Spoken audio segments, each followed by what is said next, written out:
From the Savannah region, I'd always wanted to make a positive impact in the society and touch lives. Pursuing a law degree was already demanding, but the flexibility of Ghana's Most Beautiful made it possible, and I knew this journey would transform me. TMB 2024 is Titiaka! I am Queen Titiaka, your Ghana's Most Beautiful 2024 winner. Today, I'm a proud law graduate and I've successfully launched my Empowering Communities for Climate Action project. I'm also an influencer for brands now, and I can proudly knock on any door and it will be opened. Are you bold, beautiful, and as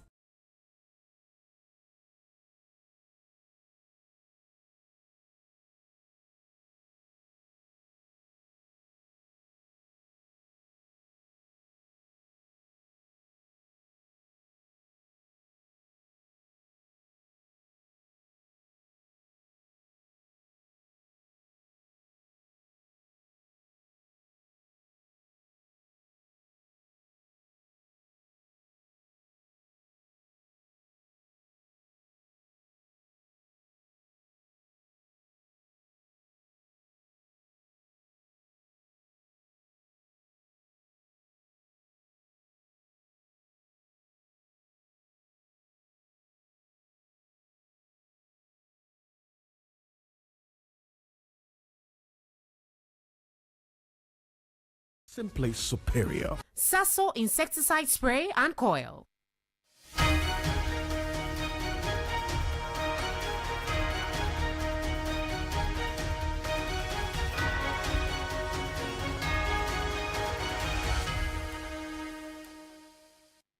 Well, hello, good evening. It's news time. Welcome. This is Ghana Tonight. We're live from Anusabata Desawe Kanda, also live on TV3 Ghana on Facebook and on DSTV channel 279. We're all across the world on 3news.com. I am Alfred Ocansey. Tonight, the new Patriotic Party flag bearer hopefuls are beginning to rally support from members of Parliament, MMDCs, and other key members of the party ahead of the flag bearer contest in January 2026. We've got some details of what happened earlier today for you. Stay with us.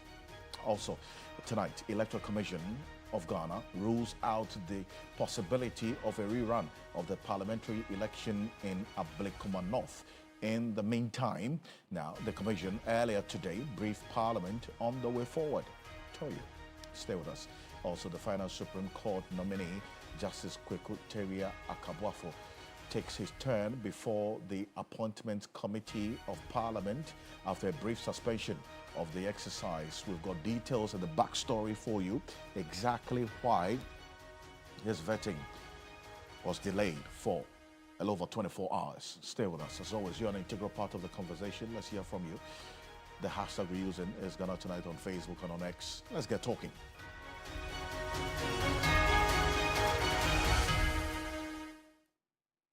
Let's settle for Ghana Bridge.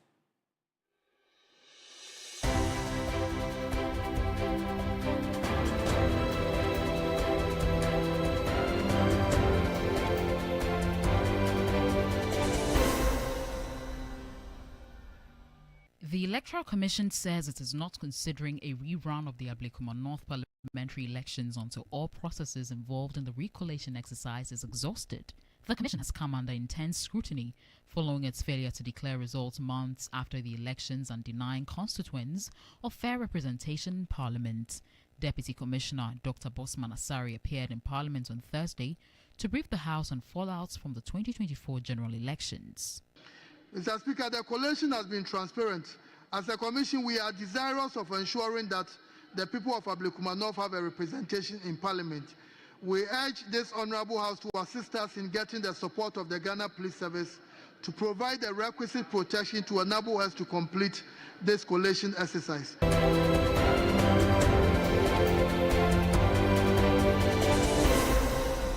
The Minister for Foreign Affairs, Samuel Okudzeto-Ablakwa, says Ghana has not received any official notification from the U.S. barring Ghanaians from traveling to the U.S. Answering questions on the floor of the House, the minister also said Ghana's mission in Tehran and Israel have been closed temporarily due to the war between the two countries. Ghana has not been officially notified that we are going to be placed on any prohibition list or on any ban where our citizens cannot travel to the United States. At this point, all of that is speculation. But as a proactive minister, I can assure honorable members that we are having high-level engagement. I have asked that we want to be assured that those leaks, because according to the U.S. media, those were leaks that they intercepted.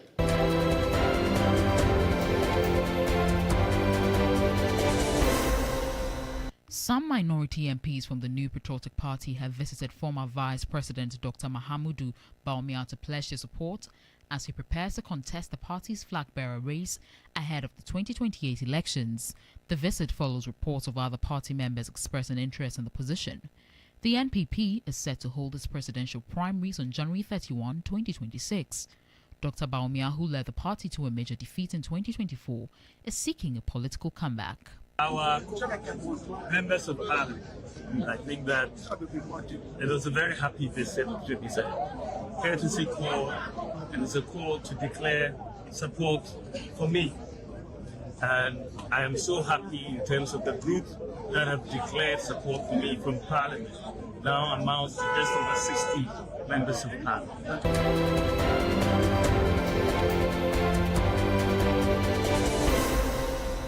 The Ghana Coalition Against Galamsey has expressed deep concern over what it describes as inadequate efforts by government in tackling the growing menace of illegal mining, popularly known as Galamsey. Convener of the coalition, Kenneth Ashibe, renewed calls on government to urgently repeal LI 2462, the legal instrument that permits mining activities in forest reserves. We will not accept an amendment that responds to the interests of certain individuals, not taking into account the interests of the nation. The LI 2462 must be revoked, and it's with urgency. The Kumferi confrontation, where the police allegedly shielded Chinese nationals engaged in Galamsey, a disgrace to the entire national security apparatus. We demand an immediate and transparent investigation, with all complicit officers from the district to regional command interdicted and prosecuted.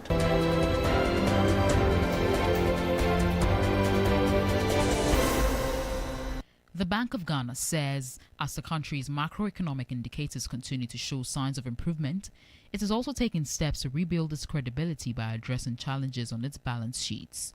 The central bank posted an operating loss of 9.49 billion Ghana cedis in 2024, following a restated loss of 13.23 billion Ghana cedis in 2023. Governor Dr. Johnson Esiama outlined the bank's plan as strengthening its position.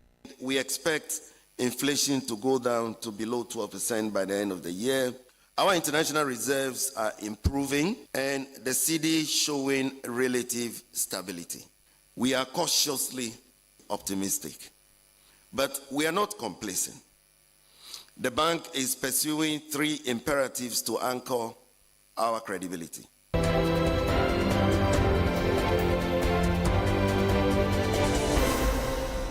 Following his maiden call-up for the Black Stars in March in 2026 World Cup qualifiers against Chad and Madagascar, Lawrence Ejekum recalls the moment after he was handed his debut in Ghana's 5-0 trouncing of Chad.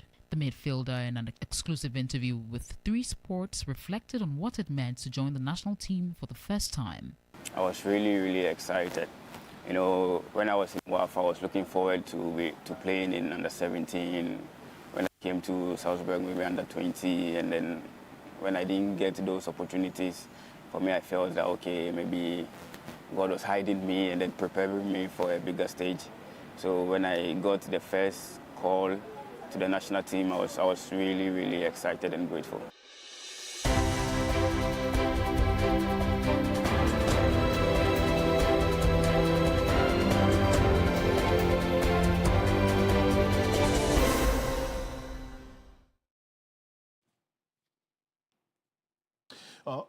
That's more news on 3news.com. Make some time and visit 3news.com. This is Ghana Tonight. We're live as well on 3FM 92.7, also on TV3 Ghana on Facebook.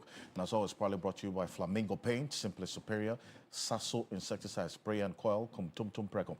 Coming up next year on Ghana Tonight, the final Supreme Court Justice nominee, Justice Kweku Tewia Akabuafo, is the 7th. Now, he takes his turn before the Appointments Committee of Parliament tomorrow after a brief suspension of the exercise. Now, we have the backstory for you because he was scheduled to be vetted from what we understood yesterday. But then again, that did not happen. Parliament Appointment Committee is expected to, all things being equal, vet Justice Kweku Tewia Akabuafo tomorrow after his initial schedule was postponed. Now, the suspension of the judge's vetting, from what we're gathering, was reportedly due to a petition against him sent to the committee alleging bias, amongst other things. Now, we've got a copy of this petition and some detail for you, and that's what we're going to get into shortly. My colleague Dennis Poveri Wadam Esquire is with me in the studio. We're going to get into it shortly, and for you to understand why this last vetting of the Supreme Court nominee did not take place. Dennis, it's good to have you. Always a pleasure. Let's get into it. You have a copy? Yes, we have seen a copy of that particular petition. What does it say? Well, so it's claims made by the petitioner in this particular matter, who is in the person of one Anthony Kobna Rao. He says he's a former member of parliament in Germany. Germany? Yes, actually German, but he has he's of Ghanaian origin. Right. Yes, and his contention is that he's had some engagements with the judge in question at the High Court when he was a High Court judge, and that the way he was treated smacks of arrogance, and that he was biased in that. He goes ahead to attach a copy of said judgment and makes reference to certain words that were used, which in his view were insulting and an attack on him as an elderly person. Right. So he says he's 67 years, right, and that he's older than the judge, and that the words that were used by the judge were not appropriate. We'll go deep, a bit further into that. But let's just look at how he characterized, the claims that he's making against the judge, for which reason he says that the judge should not be appointed to the Supreme Court. One is the claim that the judge has insulted and attacked him during a hearing. We'll go into that and look at what the said judgment says, describing him as a so-called messiah, international human rights activist. So-called messiah, international human rights activist. When we go into the judgment, you see the context in which this messiah was used, and how he interprets this to mean that it was an attack and an insult on him. He also says that the judge, yes, generally, he says in respect of that, the judge is biased, that he's arrogant, that he's power drunk, and that the judge is a supporter of corruption and human rights abuse. That also stems from the kind of action that he put before the court and how the verdict turned out. Right. He also continues to say that the judge has a Canadian background, which is indeed true, because Justice Akabuafo trained in Canada before coming to Ghana to join the High Court, risen through the ranks. Now he's at the Court of Appeal, a nominee to the Supreme Court now. He says that by virtue of his background, he did not have the experience of the Ghanaian culture. And this he linked to what he says is disrespect towards him being an elderly person. I see. He also says that the judge refused to award him interest on his judgment. So in that particular matter that he's talking about, it went in his favor. But his contention is that it had to do with some monies that were owed him. That even though the judgment went in his favor, the judge did not give him interest. On the said judgment? On the said judgment. So based on this, he thinks that he does not qualify to be on the bench of the Supreme Court. But for this petition, we understand the justice would have been vetted together with his colleagues who had theirs earlier in the week. But unfortunately for this had to be looked at. We understand this has been taken off the way, and he will be vetted tomorrow. But let's look at some excerpts from the said judgment that he talked about. Now, this is a matter that had to do with this person having a company, and this company was doing business with the DVLA. Right. It so happened that the DVLA owed him some money for which he brought this particular action. So as part of the documents that he put in evidence, there was one that was a letter in which he said a lot of things, including the fact that some people sat in their offices and watched on for corruption to fester in the DVLA office. He also goes on to say that that it had to do with the stamping embossment of number plates, right, which his company was doing for Sunyani, Tamale, and Wa. Okay. But his contention was that he had come from Germany. He does a better job than all those who are doing the job in the other regions, and that they do shoddy works, and all the drivers have been complaining, and because they do not have options, they still go on to those people. And he makes the argument that it's not a good job they are doing. He does it better. I see. And that they should even give all the other regions to him. He would do it. Interesting. But he put it in a language that the judge thought that he needed to address it as a final thing in the judgment. Okay. So having gone through the analysis of the substantive issues in the suits, the judge now says that, okay, finally, let me deal with this particular... So this is Justice Akabuafo's... Yes, Justice Akabuafo, yes. ...judgment on this? Yes. Okay. He says that now let me deal with this particular exhibit because in his view, it was inappropriate. Okay. Now let's look at what the judge says in respect of that exhibit. And we have just reproduced the exact portions of the judgment, which is now complained of by this person.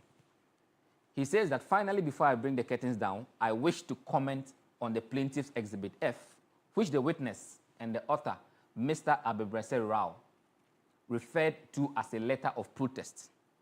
I note that in the said letter dated 15 January 2017, the plaintiff's director made some startling allegations against everyone involved in the embossment business and virtually accused everyone of being corrupt except his company.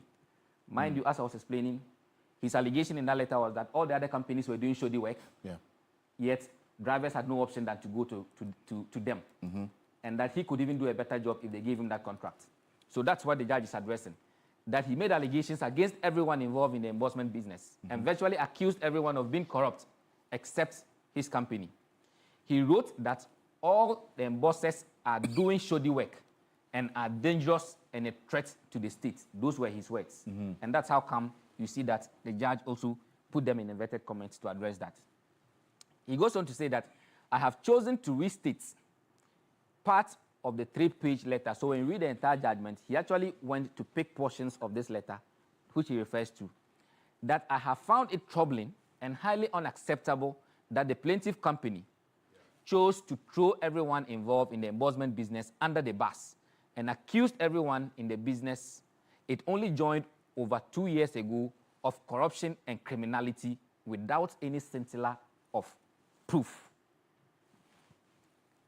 To my mind, the plaintiff's director, who claims to be a German human rights activist, engaged in a fictional and selfish narrative for his own gain and benefits by claiming to be the messiah of Ghanaian drivers.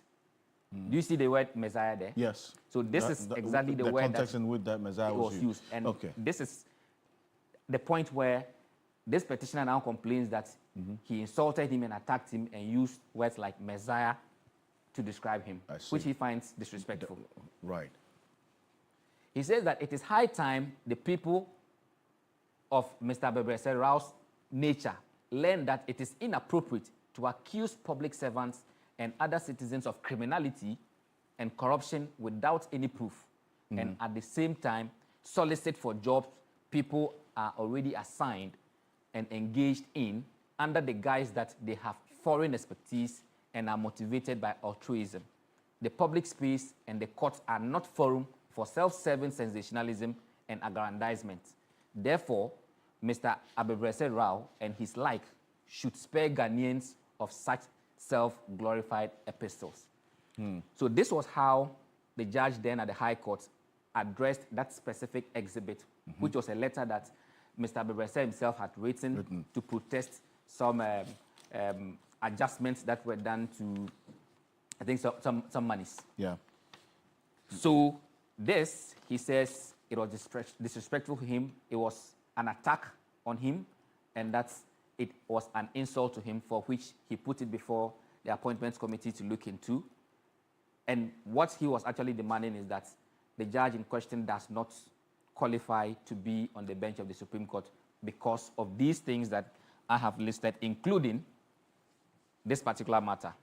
I mean, he goes on to talk about the promotion or the appointment of the judge from the High Court to the Court of Appeal, and now from the Court of Appeal to the Supreme Court, which he says occurred under different governments, and he finds a problem with that as well. Interesting. But we are now learning, like I said, that that petition has been dismissed, so the way has now been cleared for Justice Akabuafo to take his stand tomorrow before the Appointments Committee to go through the process as expected, Alfred. And this is one that we're going to bring you live here on TV3 and also on 3FM 92.7. So make a date and follow the vetting every step of the way. But there's one other issue we're going to get into that's come up today. Then it's regarding the Office of the Special Prosecutor.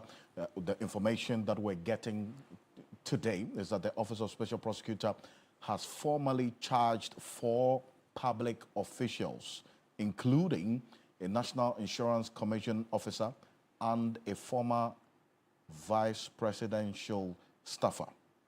That's following allegations of conspiring to steal 10 containers of imported rice at the Tema port.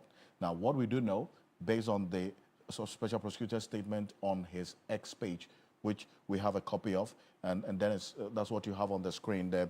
Who are these persons we're talking about, and which former vice president staffer are we talking about exactly?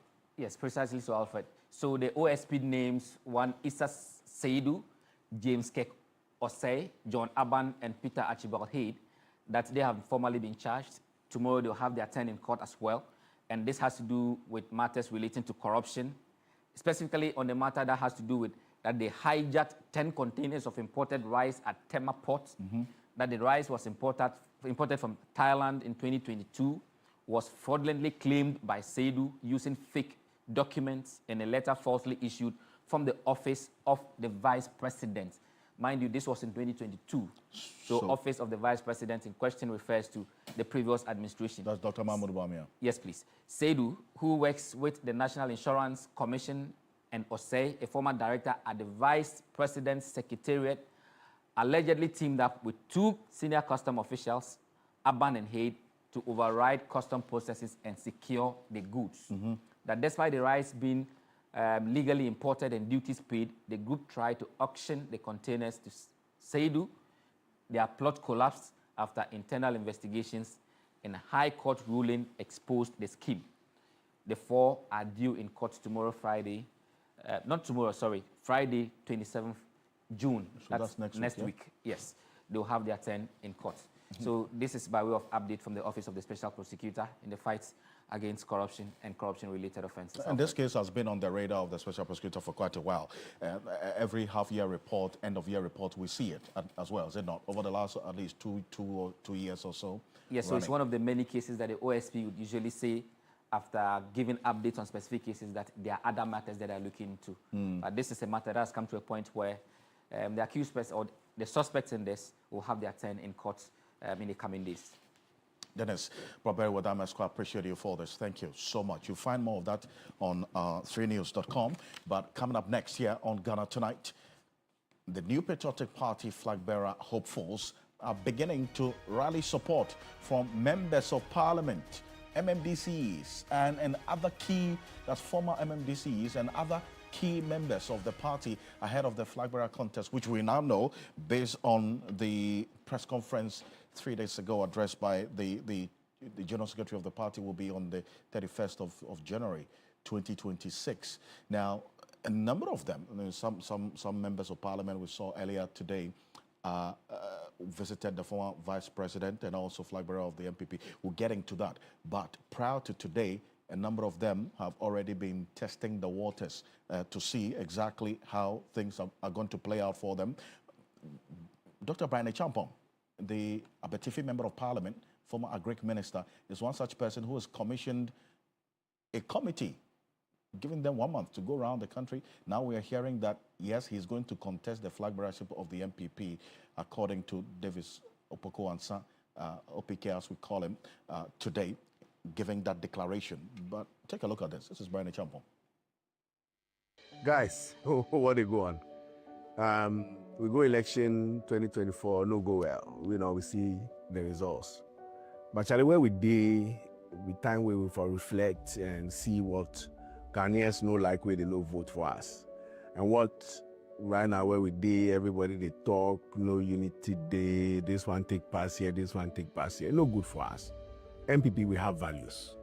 So what I do? I listen to people say, oh, Brian, make it come, Brian, make it can't do this. I talk to family people. And this matter, you have your own idea, your own vision. Ghanaians have their own.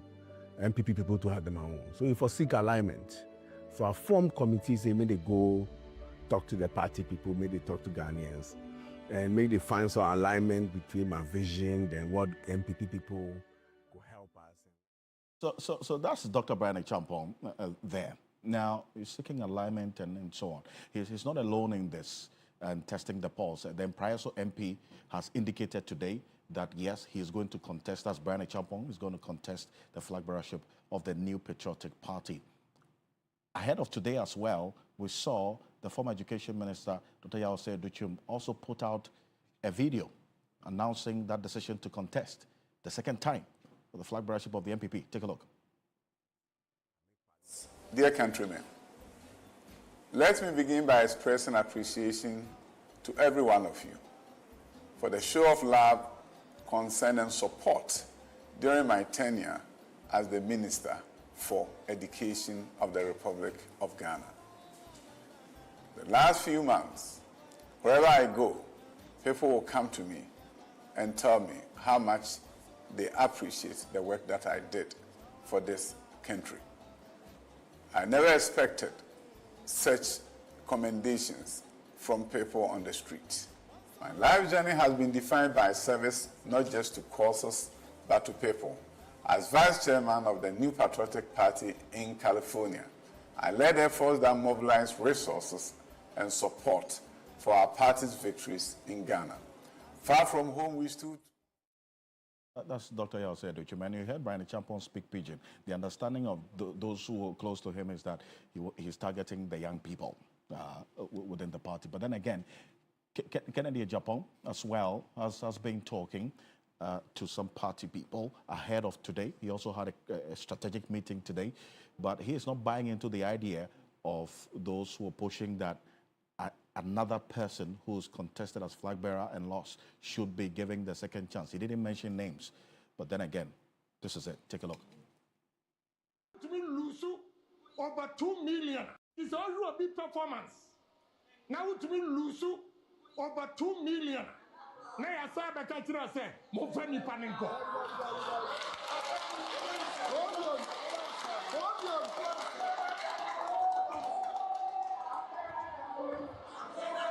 Now, my ID, but I'm ready to one. No crowd, you have come, Mate. No crowd, no dear, you have come, Mate. Samu Pepawa, Ghana for say, Modi Kane Japan bar, you have two mamo. Most are going to your 9th young or tribute. Are you ready for that? Are you ready for that? Are you ready for that? Mama yentiania a phone forka. Mama yentiania Ghana forka. I saw it there, I'm woman Kasai. Today, some members of parliament from the minority New Patriotic Party visited the former Vice President, Dr. Mahmoud Bawumia, the flag bearer of the party in the 2024 election, at his private office to, as it were, assure him of their support going into this flag bearership primaries or the election next year, January 31. Now, the MPs held a closed-door meeting with the former vice president and the former flag bearer of the party, giving him their support following reports of other key party members declaring intentions to run for the flag bearership slot. Now, those are the people you see there. You see Kojo Ponkroma in there. You see Dominic Nitiwul as well in there. In this meeting, you also see the Akwatia Member of Parliament, you also, his former aide and Wale MP, Dr. Kabiru Mahama. You also see Hassan Tampoli there in the video. And then also Samia Wuku, you see there. And Reverend Tim Fojo as well, you see him there. And then also Nana YJ Bafor, the Mensha South Member of Parliament, you see him there as well. And then also you have a number of them. In fact, Oseche Mensa Bonsu, the former majority leader and a former MP for the Shuame constituency was there as well.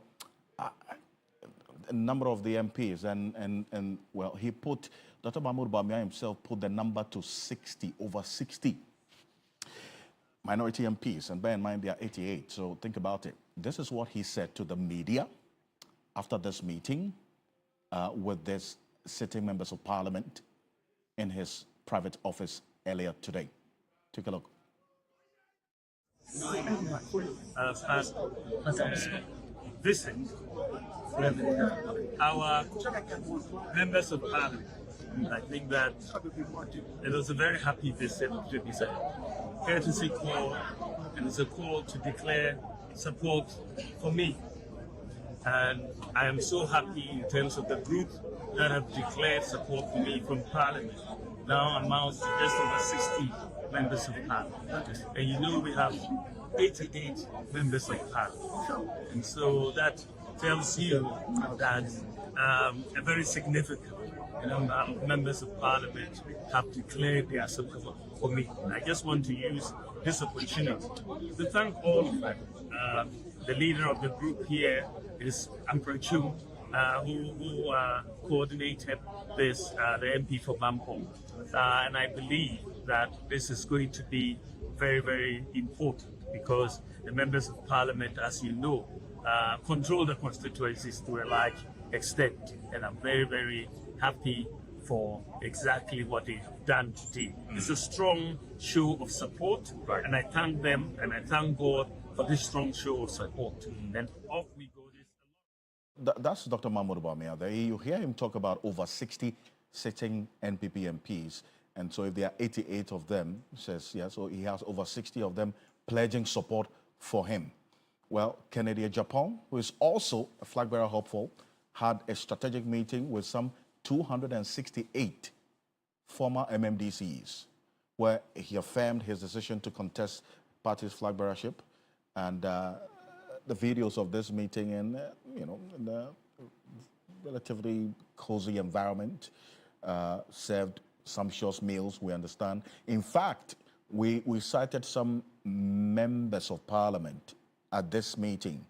We see in the video Dr. Stephen Amwa, a former deputy finance minister, the MP for the Nshiaiso constituency as well. That's what you see. You see him there with Kennedy Japan. That's a sticker, as you call him. He's the one waving in the video. He's the one visibly, as it were, captured in this video. And what we do know is some former MMDC. In fact, you also see a number of former MPs as well who are at this said meeting with Kennedy Japan as well. So it clearly gives you an idea of the strategic meetings that all these persons are organizing and meeting ahead of that January 31 date. Now, this is a conversation that has taken very interesting twists and turns, and how the party itself will navigate this path going forward, and especially how the coming days will look like. And here's what we do know when it comes to the MPP's own, I swear, constitution of the party. Specifically, if you look at Article 1311, Article 1311 of the new Patriotic Party Constitution, this is what it says, and this has to do with the election of MMDs, the election of presidential candidates, and where MMDCs, MPs come in. And you would understand why Dr. Mahmoud Bawumia has met the MPs today, and then also Kennedy Japan meeting MMDCs as well. Let's take a look at this. The party's presidential candidate shall thereafter be elected by the following delegates. That is after they have held a special election process to prune down the numbers to 5. That is, if they are more than 5 in the first instance, then they would have a special electoral college that would then prune the number to 5. Now, after that process, then the party's presidential candidate shall thereafter be elected by the following delegates: all members of the National Council, 1, all voting members of the National Executive Committee, 2, all voting members of the regional executive committees, all voting members of the constituency executive committees, all electoral area coordinators, the 5 polling station executive officers in each polling station, 15 members of the National Council of Elders to be elected from amongst themselves, 15 patrons to be elected from among themselves, all party members of parliament. So take note of this. All party members of parliament. So all the 88 MPs in the minority in this parliament for the MPP have voting rights in electing the flag bearer of the party. Then, past national officers as well, they have a vote. 3 representatives of each of the special organs of the party, 12 delegates from every external branch, founding members who are signatories to the registration documents of the party at the Electoral Commission, and then 1 TESCON representative from each recognized tertiary institution. And take a look at that. All party card-bearing ministers and deputy ministers. And the final one, all MMDCs. All MMDCs. So you have it there. Okay? And so to the extent, the party is not in power. So you essentially then understand the context in which the all MMDCs will apply. That's the immediate past MMDCs in this instance. And that's why Kenneth Japan, having met this, he said he put the number to 268 MMDCs as well. And in politics, this is about the numbers. And so you're looking at the permutations and where you're going to get the massive support. We'll see how the coming days will look like. Professor Samuel Edujemfi is a senior lecturer, political science department, Kwame Nkrumah, University of Science and Technology. Prof, thank you for joining us here on Ghana Tonight. There's a lot that's been happening over the last 48 hours after we got to know that the NPP has planned to organize the flag bearership elections on the 31st of January. We'll start off with Dr. Mahmoud Bamia's meeting with the sitting MPs. How is this going to impact on his chances going forward? Thanks very much, my brother. It seems to me that, around this time he's canvassing for support within the party. I said earlier that he was interested in leading the party again. That is why there was the need for a thank you tour. And that in itself was to engineer a process that would allow the rank and file of the party, especially those who are the kingmakers, to begin to reflect on the need, if you like, to represent him as a candidate for the MPP and to potentially galvanize support and see what he could do or what he can potentially do to bring victory to the MPP in 2028. But fundamentally, when you look at what is happening today, the MPs who are throwing their weight behind him, I'm certain that these are adults. They know their left from their right. They understand exactly what they are doing. But more so, they also must reflect on the fact that once the party has the opportunity to be able to present individuals to contest for positions within the party, it is likely that in the foreseeable future, maybe they themselves will be contested. Again, even if they themselves are not contested, there will also be individuals who are within the MPP who may present themselves as independent parliamentary candidates in their respective constituency. Why do I talk about this? The internal challenge of the MPP is that it has leaders that went into elections and could not bring home victory.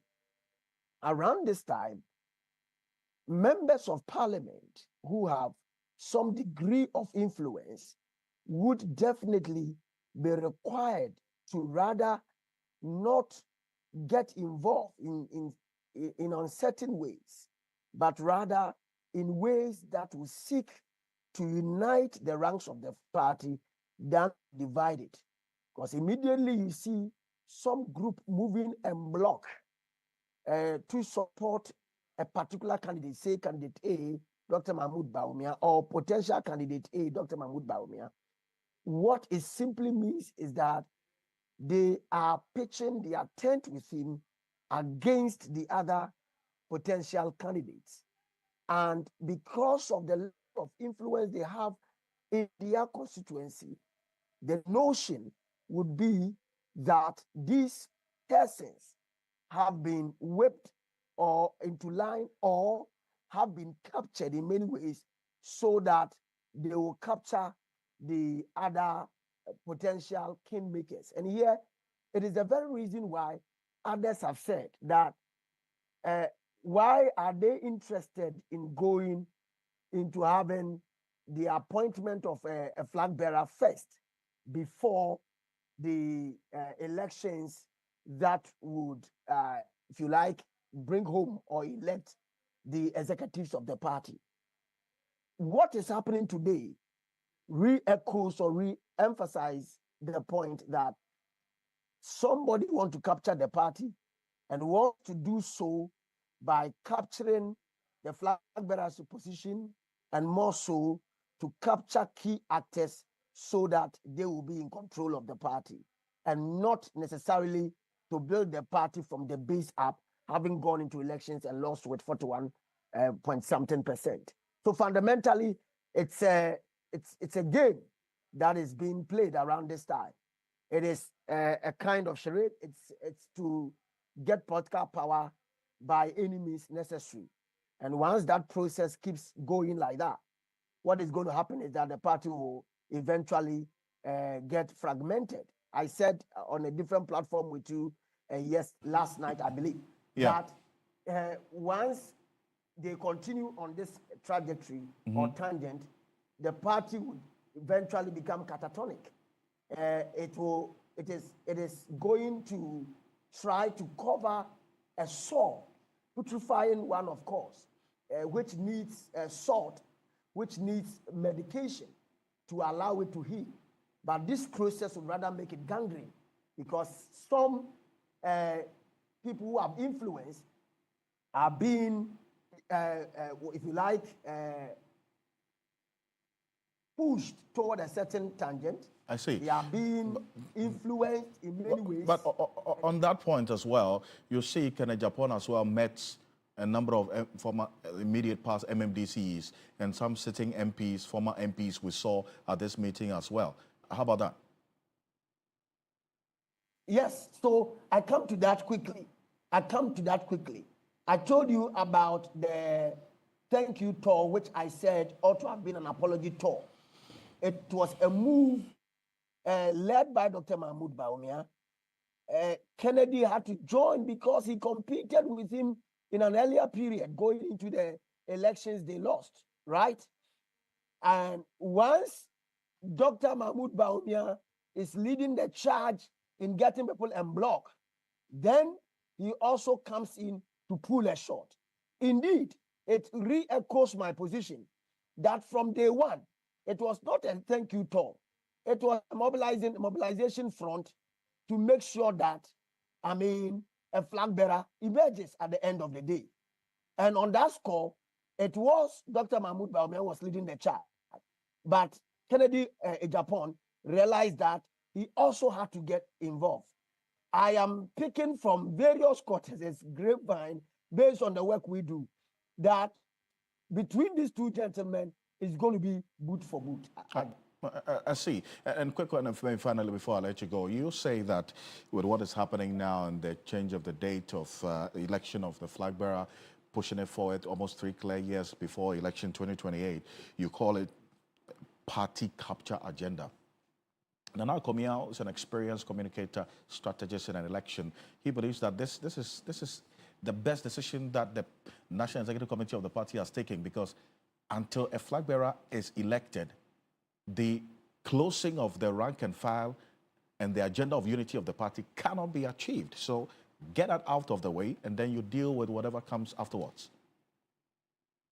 I mean, I shudder to see that, yes, maybe he also sees it from a kind of centralism approach, right? The party historically has used the bottom-up approach, where you build from the base and the base rally support behind the leader, right? Because no one person in this regard, multi-party democracy, since we started testing that, has won election on his own, right, or on her own. We have seen that it is the base of the party, i.e. the executives at the local level, at the regional level, and the national level that culminate into a greater campaign. In fact, several of the strategies even emerged from these bases, right? Why has it become expedient to get a flag bearer now? It is rather to emphasize that there are deeper cracks in the MPP. There are, I mean, the extent of deep within the party is visible to the extent that maybe the leaders today perceive that once you have a flag bearer or a candidate, right, the candidate will use his position to whip all others into line. Is that not what Dr. Mahmoud Bawumia sought to do at first, and it failed through the thank you talk? Because initially he thought that it was going to serve a basis to rally the people around him so that it will be a vote of confidence, right, because he's been able to rally the people around him. Right. It did not work. Professor Samuel, I appreciate your time on this. I thank you so much. The coming days is one to watch, and stay with us here on TV3 and also across all media journal platforms. Professor Samuel Dujemfi is a senior lecturer, political science department, Kwame Nkrumah University of Science and Technology. This is Ghana Tonight. We stay with matters of election because coming up next, the Electoral Commission of Ghana is ruling out the possibility of a rerun of the parliamentary election in the Ablekuma North constituency. In the meantime, now, and the commission earlier today briefed Parliament on the matters in that regard. Stay with us. We'll be back shortly.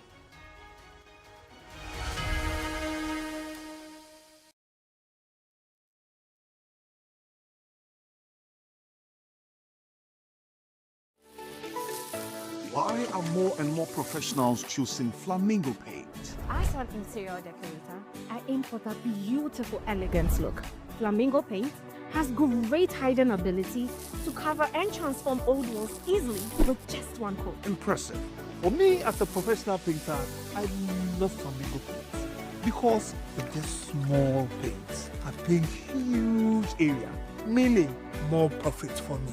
Great value for money.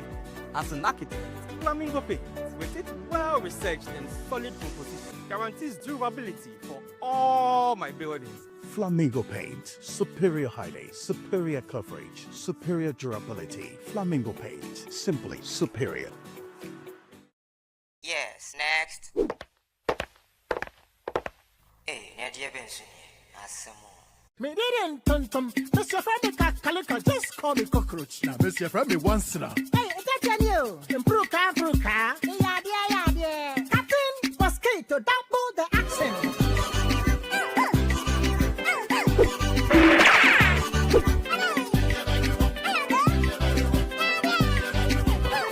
Me did Sasso spray. Mr. Femi Sasso quell. Yeah, go to my Sasso.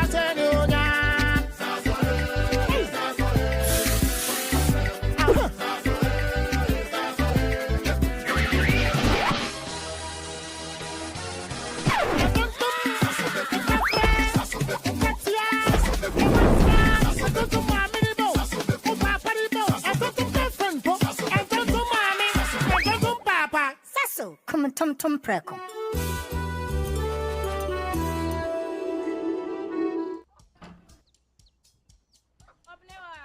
Mommy.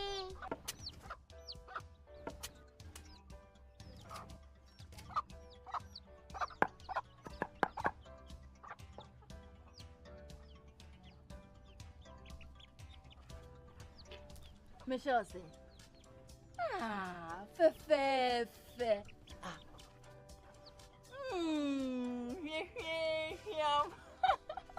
Different era, better result. Time has changed and time has brought Kel Charcoal Toothpaste. Healthy gums, anti-cavity, fresher breath, and it whitens teeth.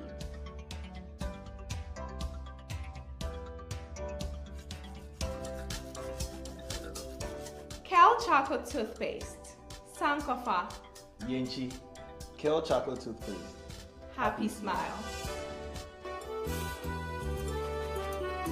This advert is FDA approved. If whiskey could talk, Johnny Walker Black Label would sing. With notes that only come with 12 years in a barrel. Sweet, smooth toffee, rich fruit, and a touch of smoke. Tastes as good as it sounds. Drink responsibly, not for sale to persons under 18 years of age. Not recommended for pregnant women. This advert is FDA approved. Malaria's remedy is Lonut. Therefore, we're gonna use Lonut to recover. You have malaria? Yes, please. Are you shivering? Yes, yes. You got chills? Yes, Take yes. Lonut. Lonut. First day. Lonut. Take Lonut. Second day. Lonut. Take Lonut. Lonut. Third day. Lonut. Take Lonut. That's all. Lonut scatter malaria. Lonut ide scatter malaria. This advert is FDA approved. Asilwela ukunqoba kuphela kepha silwela ukwakha isizwe esinohlonze.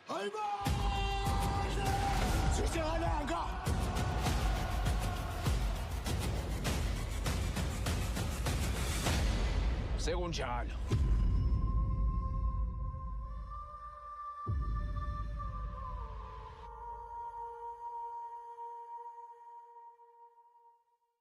Everybody knows Acrobato. And if you know Acrobato, it means you know Endpoint Homeopathic Clinic. Endpoint Homeopathic Clinic is my pillar. Let's hear what others are saying about Endpoint Homeopathic Clinic. Who will be careful Endpoint one? Chese na me ankasa me period na se problems wom ntina ma wo ho idea ma me papa chese na nyana sam ketewa na me kwan point no mo hwe me modem no mo hwe bibia na so mo meduro me fire no ene ma won kra mienu kofro kwa na mkwan mu a eba and everything yourself me ma me no adwodwo eda ho a wontumi nante ene ne ko Endpoint o mama no nura ene ne ho idea watimi asori anante. That's Endpoint for you of Acrobato. Hello hey ohwehwe what che okay a free bra wo di Endpoint what dance am me call you no me Johnson sema na enkoyie and person na my emre nyina na magina sebema na me no be fie for there the one dey nyina jaresa. You heard everything. I have secret. Endpoint is my secret. Endpoint Homeopathic Clinic. I'm free. After a 2-year break, Ghana's biggest creative gala returns. This is not just an event. It's a celebration of ideas, innovation, and imagination. It's the Gong Gong Festival, Ghana's biggest gathering of brands, creatives, and marketers. This year's festival promises 3 thrilling experiences. First, the Interagency Fun Games happening at the Aviation Social Center on the 14th of June 2025. A celebration of teamwork, energy, and community spirit. Because when agencies play together, they grow stronger together. Then the Brands and Creativity Exhibition at the Crown Mall on the 25th and 26th of June. Get to step into a world of immersive brand experiences, explore cutting-edge innovations, engage directly with top brands, and take a journey through time in our Museum of Arts from the early 2000s to the present. And finally, 28 June at the Labadi Beach Hotel on Manye Hall is the Gong Gong Awards dinner night, a prestigious evening honoring the visionaries and trailblazers of Ghanaian advertising, where excellence is recognized and legends are made. Whether you're a seasoned marketer, a bold creative, a curious consumer, or a young dreamer ready to take on the world, the Gong Gong Festival is for you. For sponsorship and tickets, call Woodin Odoi on 0244 440477 or Lily on 059 276 4279. The countdown has begun. The energy is rising. The Gong Gong is about to sound. Will you be there? Official media partners TV3, 3FM 92.7.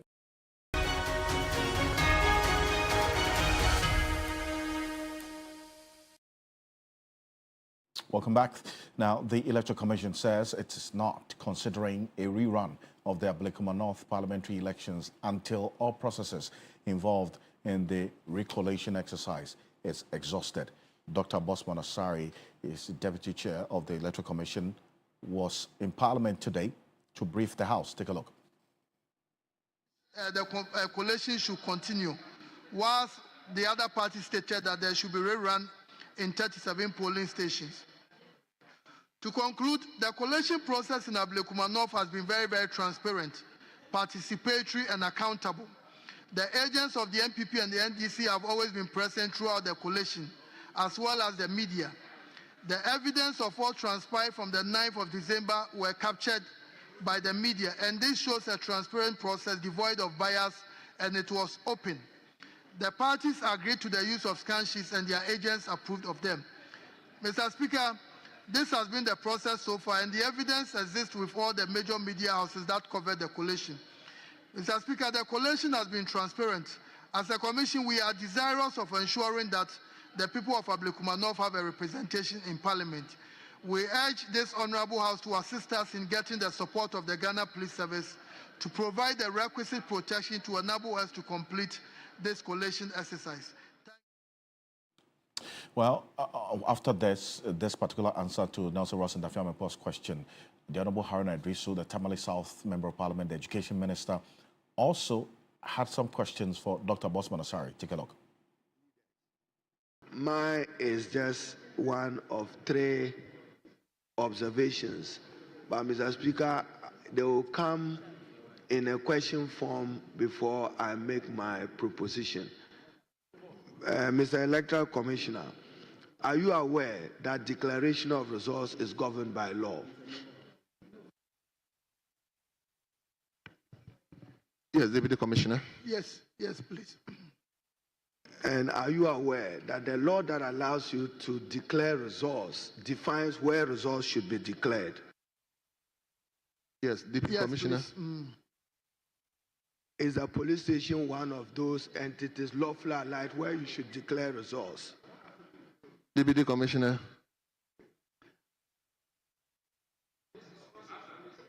No, the question again. Is a police station where results should be declared by the Electoral Commission in accordance with law and the constitutional instrument guiding your conduct of elections, whether presidential or parliamentary? At times, circumstances allow that. No, Mr. Speaker, you see, Mr. Speaker, that's why ordinarily I waited to listen.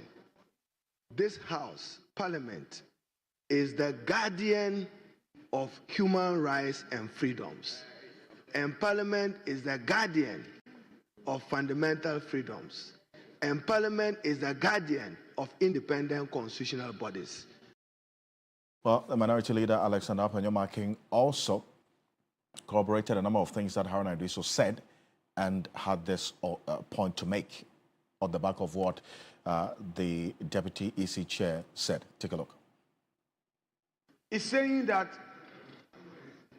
all they need is police protection. But in the fight for civil liberties and in the protection of rights and freedoms, people have suffered for it. I want to ask you,